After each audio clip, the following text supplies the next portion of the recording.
자, 그럼 오늘 설교 본문을 말씀드리고 함께 읽어보는 시간을 갖겠습니다. 오늘은 지난주에 말씀드린 바와 같이 순종의 인물 시리즈로서 다니엘에 대해서 알아보려고 하는데요. 그러니까 당연히 다니엘서를 읽어보겠죠. 다니엘 6장 10절을 다 같이 함께 읽어보도록 하겠습니다. 다니엘이 이 조서에 왕의 도장이 찍힌 것을 알고도 자기 집에 돌아가서는 윗방에 올라가 예루살렘으로 향한 창문을 열고 전에 하던 대로 하루 3번씩 무릎을 꿇고 기도하며 그의 하나님께 감사하였더라. 아멘. 자, 저는 방금 우리가 함께 읽어본 이 다니엘 6장 10절 말씀을 중심으로 해서 전에 하던 대로라는 제목으로 다니엘을 통해서 순종에 대한 가르침과 깨달음을 얻어보려고 합니다. 그러니 그렇게 얻은 깨달음과 가르침을 그냥 머리에 묵혀두는 것이 아니라 우리의 삶과 신앙에 적용하고 실천하기 위해서 함께 결단하는 의미를 담아서 이 설교 제목을 함께 따라 읽어주시면 좋겠습니다. 전에 하던 대로. 예, 감사합니다. 우선은 제목과 관련된 이야기를 좀 해볼 필요가 있습니다. 전에 하던 대로라는 것과 유사한 표현들을 몇 가지 말씀드려 볼까요? 관례에 따라 습관적으로 별 생각 없이 무의식적으로 이런 말들을 쓸 수 있는데요. 끄트머리에 제가 노란색 글씨로 매너리즘이라고 적어 놨잖아요. 그래서 긍정적이기도 하고 부정적이기도 한 중립적인 단어처럼 보였는데 매너리즘이라고 적어 놓으니까 대단히 부정적인 의미로 다가올 거라고 생각합니다. 그냥 정말 별 생각 없이 하는 어떤 것이라고 한다면, 진짜 무의식적으로 한다면 거기에 특별한 정성과 마음을 담는 게 쉽지는 않을 것 같아요. 늘 최선을 다하고 늘 성실하게 하는 게 쉬운 일은 아니다라는 생각이 듭니다. 그러면 오늘 본문에서 접하게 되는 다니엘도 전에 하던 대로라고 하면 이 사람이 과연 매너리즘에 빠졌을까? 정성과 성실을 담지 않고 별 생각 없이 그저 그가 했던 습관을 쫓아 관례적으로 했을까? 이런 질문을 던져본다면 당연히 그럴 리가 없겠죠. 이 말은 이 매너리즘과 반대편에 서 있는 사람이 다니엘이라는 의미가 될 것입니다. 그러니까 관례에 따라 습관적으로 별 생각 없이 무의식적으로 이 단어가 전에 하던 대로와 비슷한 뜻인 것처럼 보이지만 뭔가 중요한 것이 빠져 있다거나 또는 더해 있다거나 할 테니까 그 부분을 좀 염두에 두시고 오늘 설교를 따라와 주시기를 부탁드리겠습니다. 자, 우리는 일단 제법 다니엘에 대해서 잘 알고 있어요. 그죠? 모세나 다윗 정도까지는 아니어도 교회를 다니지 않은 분들도 다니엘이라는 이름은 잘 알고 있습니다. 배우 다니엘 헤니를 떠올리시면 안 됩니다. 예, 죄송합니다. 자, 어쨌든 모세나 다윗 정도까지는 아니어도 다니엘에 대해서는 한두 가지 정도 이야기할 정도로 성경 인물들 중에서도 비교적 인지도가 높은 대중적인 인물이 될 겁니다. 그리고 작년에 5, 6월 달 정도에 여성교회 집사님들하고는 다니엘서만 집중적으로 몇 주 동안 공부한 일이 있습니다. 자, 그러면 다음의 그림을 한번 보실까요? 다니엘과 관련해서 대단히 유명한 장면을 그림으로 그려놓은 거예요. 사자굴에 던져져 있는 다니엘. 사자들을 이렇게 뒷짐을 진 건 아니고 묶여 있으니까 그저 쳐다보고 있을 정도로 큰 문제가 없어 보이는 그림입니다. 안전해 보이죠. 사실은 대단히 위협스러운 장면인데, 그런데 이 그림을 잘 보시면 오류가 있습니다. 아주 큰 오류가. 이게 다니엘의 뒷모습이어가지고 잘 와닿지는 않을 텐데 대단히 젊은 다니엘로 그려져 있습니다. 사실 오늘 본문에 등장하는 다니엘은 최소한 80세 이상의 노인이거든요. 자, 아마도 우리가 갖고 있는 다니엘의 이미지는 대부분 소년일 거예요. 또는 청년 다니엘. 자, 사자굴에 던져진 다니엘은 그가 활동한 시대를 고려해보면 80세가 훌쩍 넘은 노인이었으니까 이 그림을 잠시 수정을 해보면 이렇게 될 겁니다. 일단 머리도 어느 정도 벗겨져 있고 이렇게 몸을 피기에 쉽지 않은 노인이 그려져 있죠. 그러나 여전히 앞선 그림보다 훨씬 더 안전해 보이죠. 사자들이 뭘 해야 될지 모르고 있는 상태에 있습니다.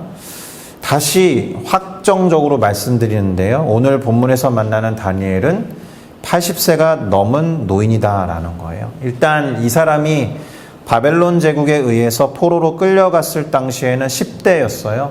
10대.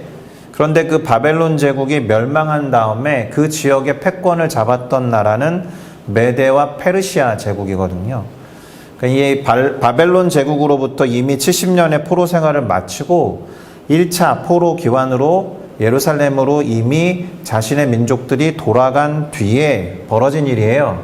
그러니까 10대에 끌려왔다가 70년을 지나고 났으니까 최소 80대의 노인일 수밖에 없다라는 겁니다.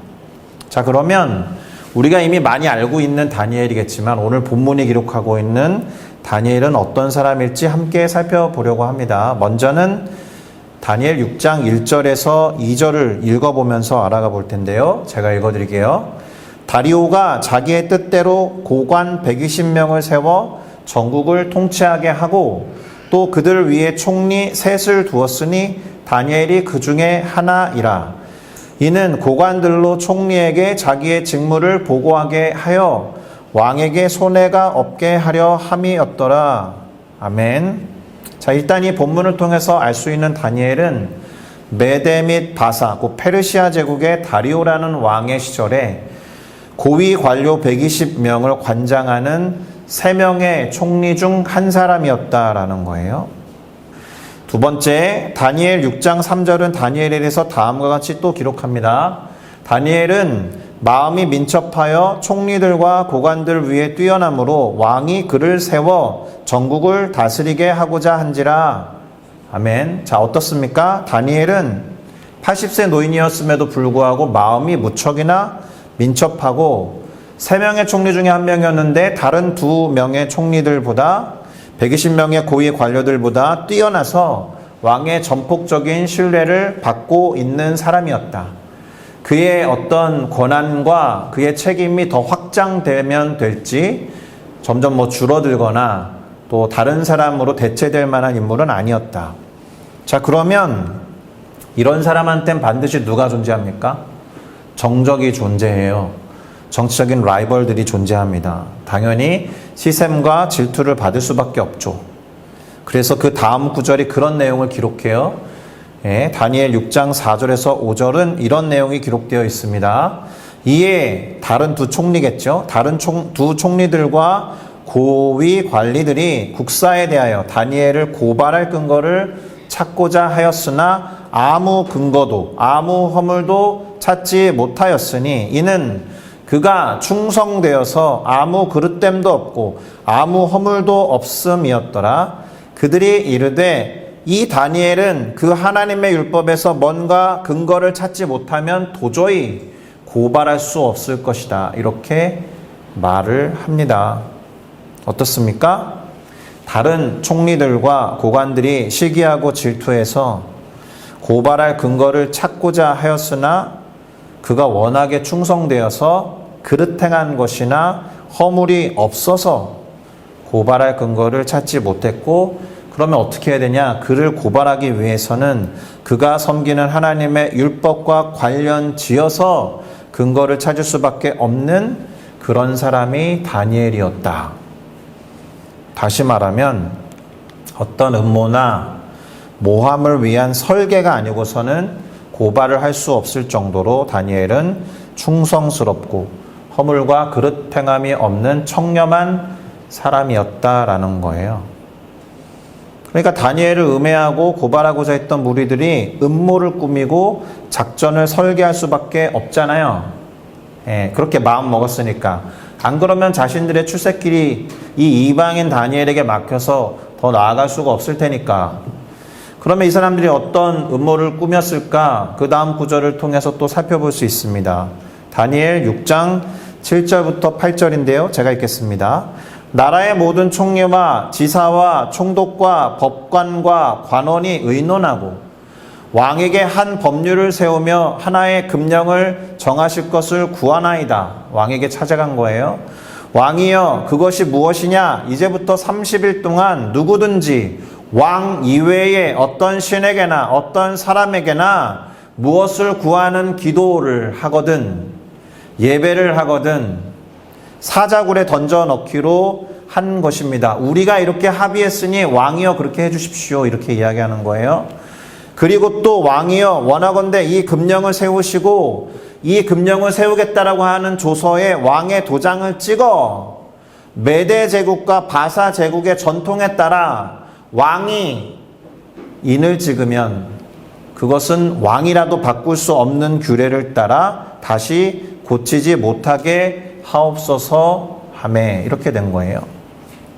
한 달 동안 왕 이외의 다른 신이나 사람에게 기도 또는 경배를 하면 사자굴에 던져넣게 해달라. 그리고 이 법률을 제안함에 있어서는 왕이 도장을 찍어서 누구도 바꿀 수 없게 해달라. 자, 겉보기에는 왕에게만 충성을 다하는 것이 필요하다라는 식으로 말하고 있고 왕을 위하는 것처럼 보이지만 사실은 오로지 다니엘 한 사람을 위한 거예요. 다니엘 한 명을 고발하고 제거하기 위한 음모와 계략에 불과했다라는 겁니다. 그런데 이런 질문이 좀 들죠. 오늘 우리가 읽었던 이 구절에 보면 이 사람들이 나라의 모든 총리와 지사와 총독과 관원이 다 모여서 논의했다고 했잖아요. 그럼 다니엘도 총리 중에 한 명이면 다니엘도 이 논의에 참여했었어야죠. 참여했을까? 참여했으면 반대했어야 되지 않았을까? 아니면 절대 다수에게 밀려서 그냥 받아들이고 그냥 통과시킨 법령이 되었어야 했던 것일까? 아니면 다니엘을 배제해놓고 자기들끼리만 모여서 정한 법령은 아니었을까? 근데 어쨌든 다니엘은 이 법령에 대해서 알고 있었어요. 자, 그러면 이 법령이 이제 발효가 됐다, 이제 이 법령의 지배를 받아야 된다는 것을 알고 있었던 다니엘이 어떻게 행동했는지를 살펴볼 텐데, 이미 우리가 설교를 시작할 때 읽어보았던 설교 본문 다니엘 6장 10절이 이렇게 기록합니다. 다니엘이 이 조서에 왕의 도장이 찍힌 것을 알고도 자기 집에 돌아가서는 윗방에 올라가서 예루살렘으로 향한 창문을 열고는 늘 하던 대로, 전에 하던 대로 습관을 따라서 하루 3번씩 무릎을 꿇고 기도하며 하나님께 감사하였다라는 거예요. 자, 이제 오늘 설교 본문 방금 다시 확인한 이 다니엘 6장 10절에 나오는 구절들을 가지고 순종에 대한 깨달음을 얻으면서 설교를 진행해 볼 겁니다. 우선 먼저 주목해야 되는 구절이 있는데요. 그것은 이 조서에 왕의 도장이 찍힌 것을 알고도 라는 구절이에요. 이 말은 아무리 이 다리오 왕이 자신을 총애한다고 해도 어쩔 수 없다라는 뜻이에요. 도장이 찍혔다라는 것은. 다니엘이 그렇게 할 사람도 아니지만 자신을 총애하는 다리오 왕에게 찾아가서 도움을 요청해도 아무 소용이 없다라는 뜻이에요. 저 구절 하나가. 자, 왕의 명령을 따르고 사자굴에 던져지는 일이 없이 그저 생명을 보존하면서 살 것인가? 아니면 내가 비록 사자굴에 던져질지라도 그동안 해왔던 일을 그대로 행할 것인가? 이것을 결정하는 데에 혹시라도 나를 총애하는 왕이 도와줄지도 모르잖아. 혹시라도 내가 그 사자굴에 던져질 위기에 있어도 설마 왕이 나를 사자굴에 던지겠어? 이런 식의 생각을 사실 원천적으로 할 수 없는 조건이다라는 거예요. 저것이. 자, 다니엘이 어떻게 했습니까? 오늘 설교 제목처럼 전에 그가 하던 대로, 늘 해오던 대로 하기로 결정합니다. 근데 이제 질문이 하나 떠올라요. 다니엘은 그러면 전에 하던 대로의 이 행동을 언제부터 했을까? 얼마나 했을까? 어느 정도로 했을까? 하루에 3번씩 무릎을 꿇고 예루살렘을 향한 창문을 연 다음에 기도하고 부르짖는 것을 언제부터, 얼마나, 어떻게 했는가? 이미 말씀드렸듯이 10대 소년으로서 BC 605년에 끌려갔거든요. 그리고 오늘 본문의 배경이 되는 시점이 대략 BC 539년쯤 됩니다. 그럼 단순 계산해도 60일 더하기 5니까 66년 이상을 그렇게 했던 거예요. 그리고 10대에 끌려와서 70대 후반에서 80세에 이르는 노인이 되어 있는 것을 고려해 보면 이 사람은 거의 70년 동안을 같은 패턴으로 영적인 습관을 지키면서 살아왔을 가능성이 높다라는 거예요. 그렇지 않고서는 그를 시기하는 다른 정적들이 그것을 이용할 방법이 없잖아요. 다 알고 있었다라는 거예요. 그 나라의 총리들과 고관들도 다 알고 있었던 다니엘의 모습이 되려면 그는 평생을 이렇게 지속했다라는 겁니다. 그러니까 고발할 근거를 거기에서 찾는 거죠. 하나님의 율법에서 근거를 찾아야 한다고 한 것은 평상시 다니엘의 모습이 이만큼이나 지속적이고 일관성이 있을 정도로 하나님의 율법을 늘 하던 대로 지키던 사람이었다라는 뜻이 됩니다. 자, 그런데 또 다른 질문이 하나 떠올랐습니다. 그것은 무엇이냐 하면 혹시 다니엘도 매너리즘 같은 것에 빠지진 않았을까? 무슨 말이에요? 하루에 3번 그와 같은 일, 곧 예루살렘을 향한 창문을 열고 무릎을 꿇고 기도하면서 하나님께 감사했던 일을 무의식적으로 하다 보면, 습관이 될 정도로 반복하다 보면, 별 생각 없이 하다 보면 우리도 그러듯이 매너리즘에 빠질 수 있잖아요. 안 그렇습니까? 타성에 젖어서 그 일을 하게 되지 않습니까? 그리고 또 하나 생각해 볼 것이 있는데요. 각 국가나 사회에는 사람들이 무의식적으로 별 생각 없이 습관적으로 범하는 죄를 해결하려는 경향이 있어요. 그래서 그 죄를 처벌하는 법을 세우면 어떤 기간을 줘요? 시범기간, 장려기간을 두고 처벌을 잠깐 유예하는 기간을 늘 가져요. 한국에서 운전하다 보면 왜 우측 깜빡이 켜고 우회전할 때 보통은 신호에 상관없이 건너는 사람 없으면 바로 우회전해도 되거든요. 근데 이게 언젠가부터 법령이 바뀌었어요. 우회전하다가 건너는 사람이 있거나 보행신호가 열렸는데 사람 없다라고 건너가면 걸려요. 벌금 부과돼요. 그런데 그것을 하기 위한 숙려기간을 뒀단 말이에요. 왜냐하면 평생을 그런 습관대로 운전했던 사람들을 위해서. 제가 왜 이런 말을 하는 줄 아세요?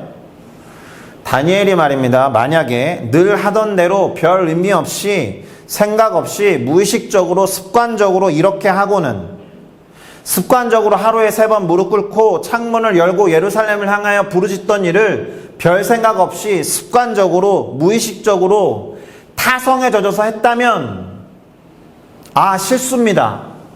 제가 아무 생각 없이 그렇게 했네요. 최근에 발령된 법률과는 그걸 기억하지 못하고 제가 늘 하던 대로 했으니 한 번만 용서해 주시겠습니까? 이럴 수 있잖아요. 그 사람이 타성에 젖어서 했고 매너리즘에 빠져서 했고 무조건적으로 무의식적으로 습관적으로 그 일을 했다면 누군가 찾아와서 너 다리오 왕이 지금 새로 제정한 법령을 어겼으니 잡혀갈 거야. 죄송합니다. 제가 습관에 젖어서 그러고 말았습니다. 한 번만 봐주세요. 이랬을 수 있잖아요. 핑계댈 수 있었다는 겁니다. 그러나 다니엘이 그렇게 하지 않았다라는 것이 뭘 의미합니까? 그 사람은 타성에 젖어서 그렇게 안 했다라는 거예요. 습관적으로 그것을 하지 않았다라는 거예요.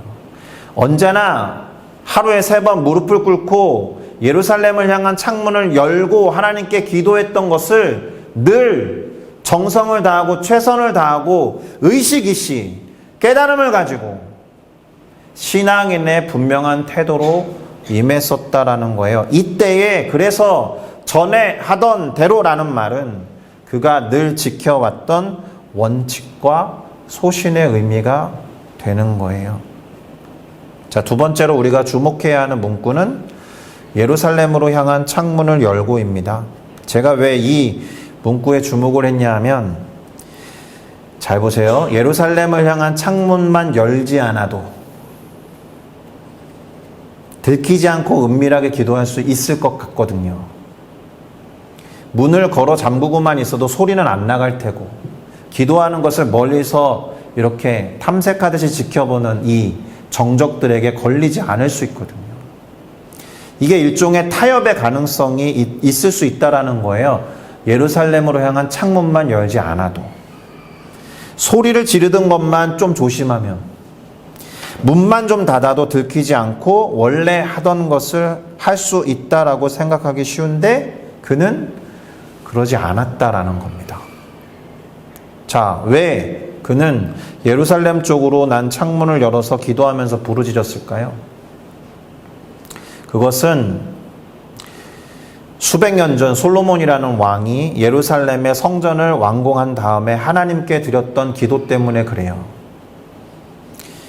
하나님께 드렸던 솔로몬 왕의 기도에 하나님이 반응하신 것을 그가 알고 있었기 때문에 그렇게 뜻을 정하고 끌려 나온 이방인의 땅에서 그렇게 기도하기 시작했던 거예요. 그러니까 우리는 솔로몬이라는 왕이 도대체 어떻게 기도했길래 이 다니엘이라는 사람은 70년 이상을 이렇게 뜻을 정하고 습관적으로 거룩한 습관을 따라 그렇게 했는지 살펴볼 필요가 있죠. 열왕기상 8장 47절에서 50절인데요. 조금 깁니다. 제가 천천히 읽어 드리겠습니다. 그들이 사로잡혀간 땅에서 스스로 깨닫고 그걸 사로잡은 자의 땅에서 돌이켜서 주께 간구하기를 우리가 범죄하여 우리가 반역을 행하며 악을 지었나이다 하며, 그러니까 회개하면 자신의 죄를 이렇게 인정하면서 자기를 사로잡아간 적국의 땅에서 온 마음과 온 뜻으로 주께 돌아와서 주께서 그들의 조상들에게 주신 땅, 곧 주께서 택하신 이 성읍 예루살렘입니다. 그리고 내가 주의 이름을 위하여 건축한 성전이 있는 이쪽 예루살렘을 말해요. 향하여 주께 기도하거든. 중요한 게 뭐예요? 온 마음과 온 뜻으로 주께 돌이켜서 그 땅을 향하여 기도하거든.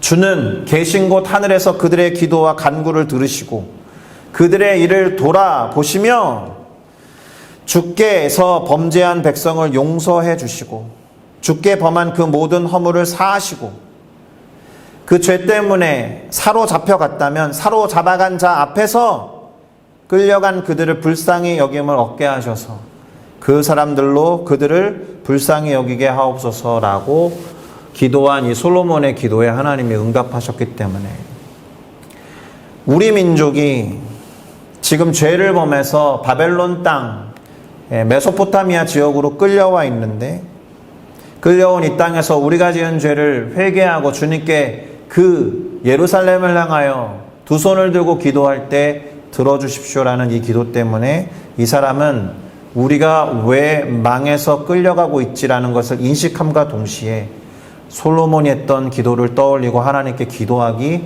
시작한 거예요. 온 마음과 정성을 온 뜻을 다해서. 그가 기도했던 것은 죄를 회개하고 용서를 구하는 거예요. 왜냐하면 그것 때문에 우리가 지금 잡혀서 끌려왔으니까. 죄의 결과로 사로잡혀 온 이래로 주님 이 땅에서 우리가 불쌍히 여김을 얻게 하셔서 우리를 포로로 잡아온 이 사람들이 우리들을 불쌍히 여기게 해주십시오라고 자기 자신뿐만 아니라 유대 민족을 위해서 하루에 3번 솔로몬이 말한 것과 같이 예루살렘 쪽에 창문을 열고 하나님께 기도했던 겁니다. 자신들이 범한 죄에 대한 책임감, 양심의 가책이 있으면 있는 만큼 다니엘은 늘 성실하게 온 마음과 뜻과 정성을 다해서 하던 대로 간절히 정직하고 진실하게 잡혀가면 사자굴에 던져질 수 있지만 타협하지 않고 기도할 수밖에 없다는 거예요. 그러니까 다니엘이 오늘 본문에서 보여주고 있는 순종은 솔로몬 왕이 했던 기도에 응답하시면서 약속하셨던 하나님의 말씀에 순종한 기도였다라는 겁니다. 할렐루야. 자, 마지막으로 다니엘은 그의 하나님께 감사하였다라는 거예요. 말이 안 돼요, 근데 이게. 다른 건 모르겠는데 지금 법령이 발표된 것을 듣고 온 사람이 할 수 있는 기도는 아니에요. 그렇지 않습니까? 자신이 전에 하던 대로 행하면 사자굴에 던져져서 죽고 바꿀 수 있다라는 것을 듣고 온 사람이 감사한다는 거예요. 지금 열심히 최선을 다해서 하나님을 섬기고 신앙의 좋은 습관을 형성해 왔는데 그 결과로 주어지는 이 상황이 목숨을 걸어야 하는 상황이었는데 감사를 한다고요? 가능합니까? 이와 같은 다니엘의 도전에 응전하면서 실천을 결단하는 우리 모두가 되어야 하지 않겠습니까? 똑같이. 자, 이제 결론 부분으로 넘어가 보겠습니다. 그렇게 사자굴에 던져진 다니엘은 아무 문제가 없었어요. 아까 그림에서 보셨듯이.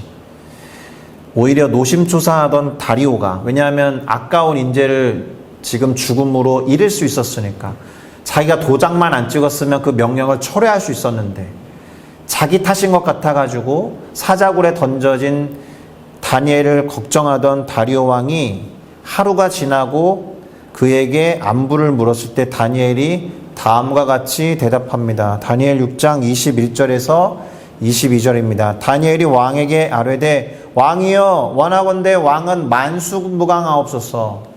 이게 그냥 형식적인 인사 같죠. 다니엘은 다리오 왕을 헤아린 거예요. 다리오 왕이 자기를 총애한다는 걸 알고 있었기 때문에 얼마나 밤새 동안 노심초사하셨을까. 그러니 걱정하지 마시고 만수무강하옵소서.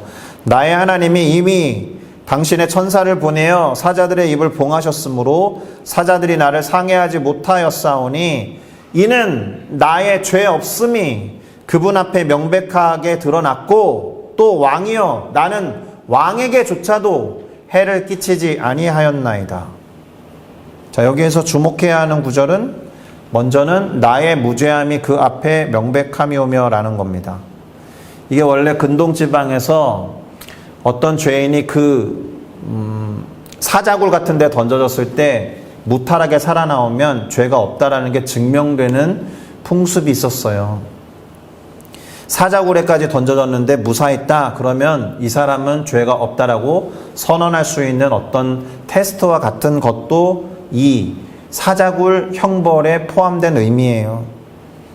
그런데 제가 그렇게 아까 읽었는데요, 그 앞에 명백함이오며 라는 단어에서 그는 사실 하나님입니다. 다니엘은 사자굴에 던져져서 죽어도 그것이 영광스러운 죽음이라고 생각했을 수 있잖아요, 우리가 볼 때. 근데 그보다는 그 순간에도 하나님의 판단자 되심을 인정한 거예요. 하나님께 법한 죄가 있다면 죄값을 받아야 한다라고 생각하고 들어간 거죠. 그러니까 이런 말을 한 거예요. 하나님께 죄가 없다는 것이 명백하게 드러났다. 그리고 더 중요한 것은 죄가 있느냐 없느냐 판단할 수 있는 권한은 하나님께만 있다라는 뜻이 된 겁니다. 또 하나, 나는 왕에게도 해를 끼치지 아니하였나이다 라는 이 구절에 주목하셔야죠. 왕이 자신을 총애하고 신뢰한다는 것을 알았어요. 그러니까 왕을 향한 그의 충성은 진실한 것이죠. 거짓이 없었던 겁니다. 그래서 사자굴에 던져질 때에도 도움을 요청하지 않았던 거예요. 도움을 요청하면 다리오 왕이 갈등했겠죠. 왕이 이미 도장을 찍어서 인을 친 법령을 지킬 수 있도록 다니엘은 군말 없이 사자굴에 들어간 겁니다. 왕에게도 순종한 사람이었다. 비록 음해와 음모로 정한 법령을 어기기는 했지만 다니엘은 첫째로 하나님의 최고 권위에 순종했고 둘째로 왕에게도 순종한 사람이었다라는 겁니다. 할렐루야. 그런데 놀라운 게 있어요. 그렇게 사자굴에서 구원을 얻었던 것을 본 다리오 왕이 그가 구원 얻은 이유를 알았다라는 거예요. 이 다리오가. 그는 심히 기뻐하면서 다니엘을 굴에서 올리고는 그가 조금도 상함이 없었구나라는 것을 살핀 뒤에 이렇게 말합니다. 아, 그 이유는 이 다니엘이 자기의 하나님을 믿었기 때문이구나. 하나님을 믿었던 그 믿음이 구원을 얻게 했구나. 여러분, 우리는 이 구절을 통해서도 성경 전체를 관통하는 대단히 중요한 주제를 깨닫게 됩니다. 믿음으로 구원을 얻는 거예요. 행위나 의로운 어떤 행동과 실천이 아니라 믿음으로 구원을 얻는다. 하나님을 믿는 믿음으로. 할렐루야. 자, 그러면 다니엘의 이 믿음과, 그러니까 그 신앙의 습관과 그에 따른 순종의 결과가 어떻게 나타나는지 살펴보면서 설교를 마무리하겠습니다. 우선 다리오 왕이 공의를 행하게 돼요. 무슨 말이냐? 다니엘을 시기하고 질투해서 오로지 다니엘 하나를 위해서 음모를 꾸미고 참소했던 자들을 그 처자들과 함께 다니엘이 들어갔던 사자굴에 던져 넣어 죽게 했다라는 거예요. 그리고는 이 사람이 어떻게 공의를 행하느냐? 전국 각지에 조서를 내려요. 그리고 하나님을 경외하게 하면 물론이요, 하나님을 찬양했다라는 게 다니엘이 보여준 순종의 결과입니다. 이 다리오라는 사람이 이방인이잖아요. 하나님을 믿던 사람이 아니잖아요. 하나님과 상관없고 이방신들을 섬기는 우상숭배자, 우상숭배 국가의 왕이잖아요. 그런데 이 사람이 하나님을 찬양하게 되었다. 어떻게 해요? 6장 26절에서 27절입니다.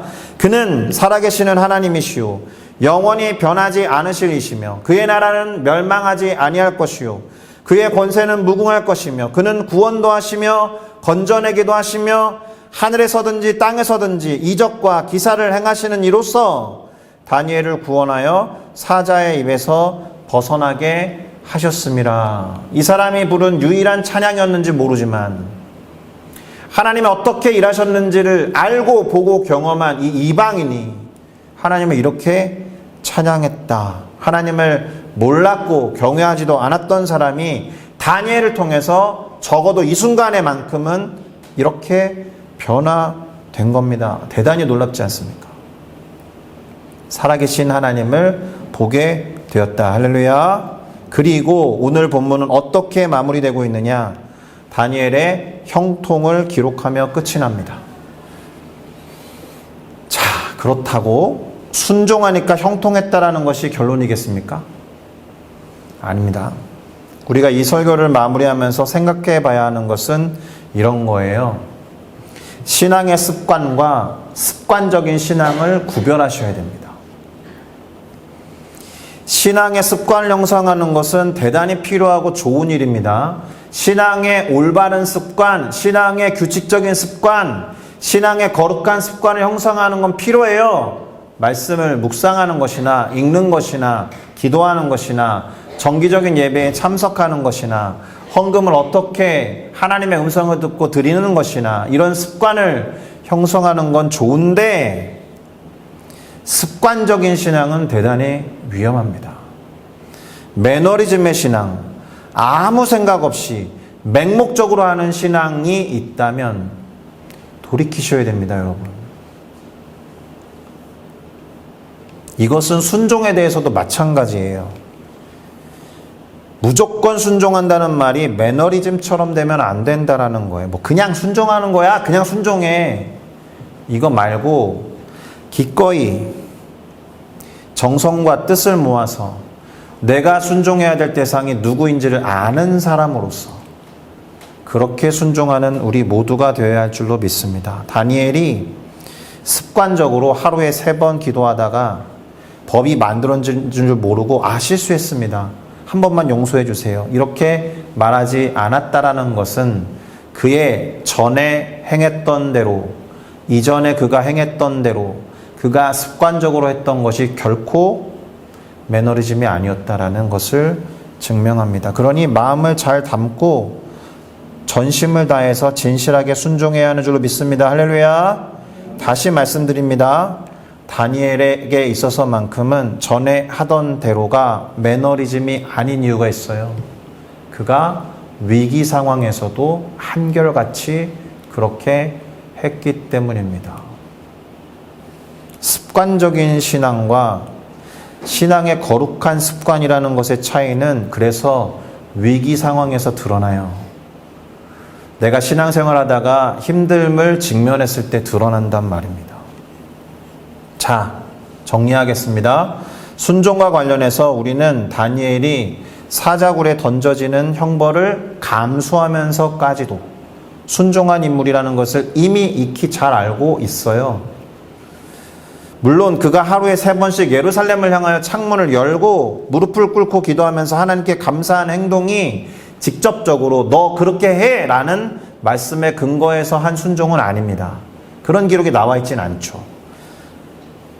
그러나 그 옛날 자신의 조상이었던 솔로몬, 그리고 우리가 죄를 범해서 바벨론 지역으로 끌려왔구나라는 것의 깨달음으로 인해 그때 솔로몬 왕이 기도했던 것대로 그렇게 하면 하나님의 말씀을 들으시겠다라고 했으니 그 하나님의 말씀에 순종하면서 거룩한 습관을 형성해 갔다라는 게 중요합니다. 그는 하나님이 약속하신 그 말씀을 믿고 그 말씀에 따라서 70년 동안을 한결같이 위기가 닥쳐오는 순간에도 행했던 순종의 사람. 사자굴에 막혀있을 때조차도 어쩌면 기도했을 거예요. 예루살렘을 향해서 창문을 열 수는 없어도 하나님을 향한 거룩한 일상을 자신의 생명을 위태롭게 하는 순간에도 지켜나갈 수 있습니까? 여러분, 이렇게 제가 질문을 던질 배짱이 없습니다. 사실은 생명의 위기 가운데에서도 순종해야 합니다. 그렇게 제가 자신감 있게 말씀드릴 수는 없어요. 그런 면에서 다니엘의 모습은 우리로부터 거리가 좀 멀 수도 있겠습니다. 목숨을 걸고 해야 할 것을 하는 자의 모습은 이제 순종을 할 거냐 말 거냐를 가지고 고민하는 우리에게 너무나 큰 모델이 되기도 합니다. 그러나 이 설교에서 도전하고 싶은 것 하나쯤은 무엇이냐? 다니엘의 모습을 상상하시면서 사소한 것 하나라도 하나님이 원하시는 것을 행함으로 인해서 거룩한 신앙의 습관을 형성해가는 작업을 지금이라도 시작하시기를 권면드립니다. 어떠한 시련이 와도 수많은 유혹과 시험 속에서도 주님을 따르기로 결단하는 우리 모두가 되기를 예수 그리스도의 이름으로 축복합니다. 기도하시겠습니다.